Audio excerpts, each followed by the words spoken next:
What's up guys, welcome back to the official Triton YouTube channel. Today we're talking about home defense shotgun builds. Before we get into that though, do me a favor, go ahead and scroll down, subscribe to this channel, like the video, and give us a follow on Instagram. When this channel hits 10,000 subscribers, we're gonna be doing a giveaway on Instagram, so you don't wanna miss that. Before we dive into the details of everything, I wanna just briefly highlight what's going on with this build. So this is a Beretta 13-in-1 tactical shotgun.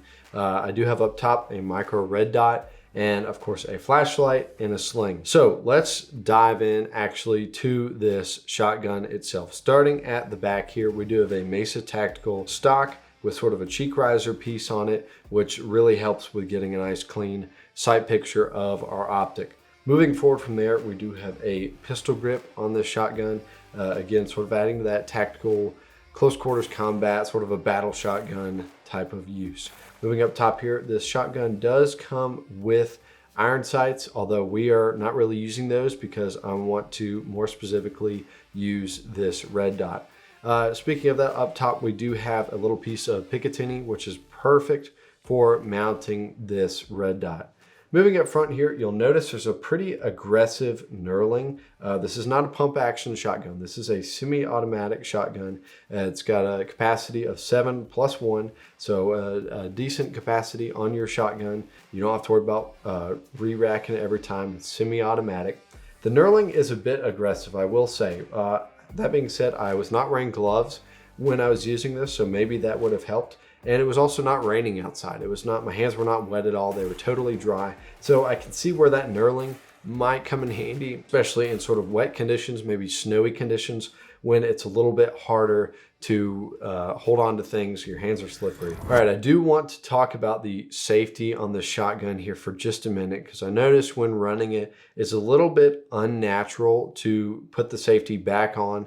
It's very natural with the position of your hand on the pistol grip to flick that safety off when you're about to take a shot, but when you're done shooting and you want to put the safety back on, you have to kind of come across the trigger and everything with your thumb to be able to hit the safety from the other side. More traditional shotguns, they sort of have a safety up top here that you can flick with your thumb, but that's not the case with this Beretta. A couple other things I want to touch on. It is a cold hammer forged barrel, which is going to be just absolutely bulletproof. You could put as many shells through this thing as you desire, and that barrel is going to be able to withstand whatever abuse you can think of to put it through. Now, with kind of talking about the shotgun itself out of the way, I do want to move up top to the optic. This is a Triton Nautilus micro red dot. It is currently, at the time of this video, $65 on Amazon. And going with the rugged design of the Beretta, this thing does have a very rugged design. You can see up front, it's got, again, this sort of aggressive texture. A couple other features of the red dot I do like. It's the battery port up top is super easy to access. I've fumbled with so many micro red dots where the battery port was either on the side or underneath, and you have to take the thing off and you have to re-zero. With this, it's a simple screw. You can pop that off and you can access your battery. You do have your adjustments for windage and elevation there on the back. And another feature I really like about this dot from Triton is that it comes with a Picatinny mount in the box. So for a build like this, where we've already got Picatinny on top of our shotgun, that is perfect. We can purchase this red dot and we're ready to go. We're ready to mount it on our rifle. We can take it to the range and zero it and start shooting. So beyond that though, we do have a flashlight up front, which is going to be an essential for any sort of close quarters combat, in this case a home defense shotgun build. Got to have a flashlight, and that does bring up the fact that this Beretta does have M-LOK up here at the front of the barrel. On both sides we do have M-LOK, which is how we mounted that flashlight. Last but not least, we do have a sling. This is from Troy. Again, it's a sort of a flat dark earth color pattern going with our shotgun.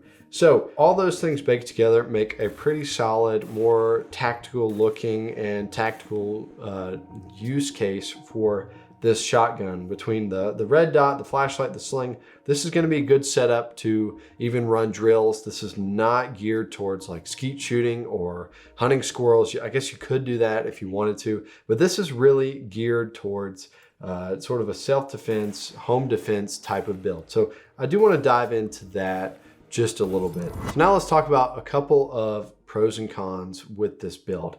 So right off the bat, for any sort of shotgun, it's basically point and shoot, especially if you are running birdshot or buckshot. You don't have to aim nearly as precisely as you would, say, with a pistol. So that's part of why I wanted to throw a red dot on here. You can quickly acquire that target with a red dot, and all that makes it a decent option for home defense. You don't have to think about getting a perfect sight picture. You don't have to think about perfectly acquiring your target at the center of your crosshairs. Shotguns are pretty much point and shoot.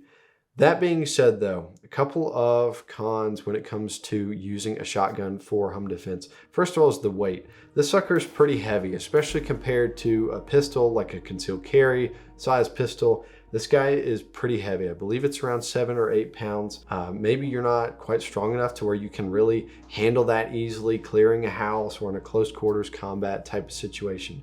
It's also got a decent amount of recoil compared to like a 5.56 AR-15 or a 9mm pistol. It's going to kick a little bit harder. On the range, you'll see in the B-roll, I was shooting buckshot, and I will say it does run smoother than a lot of other shotguns, given that it's a Beretta and it's a very nice high-end shotgun. But you can't ignore, just with any shotgun, you're going to have a decent amount of recoil, and that's going to throw off your sight picture when you're trying to aim. You're not going to be able to just lock on and hold a target when you're dealing with that recoil and trying to manage it. With any rifle, it's very important that you are trained up. So that means even if you're going to use this shotgun as a home defense weapon and it seems like it's point and shoot, it's still very important to train on the range. It's still very important to have a plan. It would be really good to familiarize yourself with the principles of close quarters combat. It'd be really good to practice working the safety. And if you don't have a semi-automatic shotgun like this one here in front of me, get used to the action of that shotgun. Again, the time to sort of make a plan and get trained up on close quarters combat is not when you hear a crash in the middle of the night.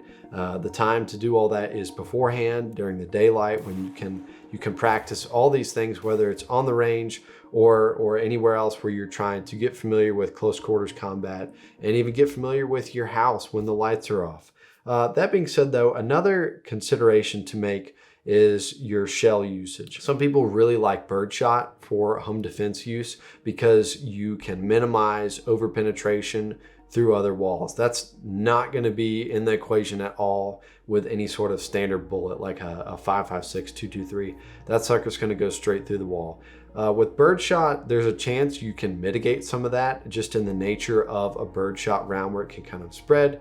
Ultimately, though, that is up to you to consider what you are comfortable with, what you are comfortable with defending your home with in any sort of situation you might have. But I would encourage you, before you decide what weapon you want to choose to have as your sort of bump in the night gun, that you do research yourself and think about your situation and your use case and what your budget is, and go with what will fit your scenario best. So I really cannot emphasize enough the importance of training and planning ahead when it comes to whatever firearm you choose to defend your home with. Like I said, we went with a semi-automatic shotgun and the Triton Nautilus micro red dot, but you really need to study and research yourself on what's going to be the best firearm for you and what's going to be the best optic. Like I said, Triton has this red dot, which is great for this setup or perhaps a bump in the night pistol. You could also get maybe an LPVO for your rifle from Triton.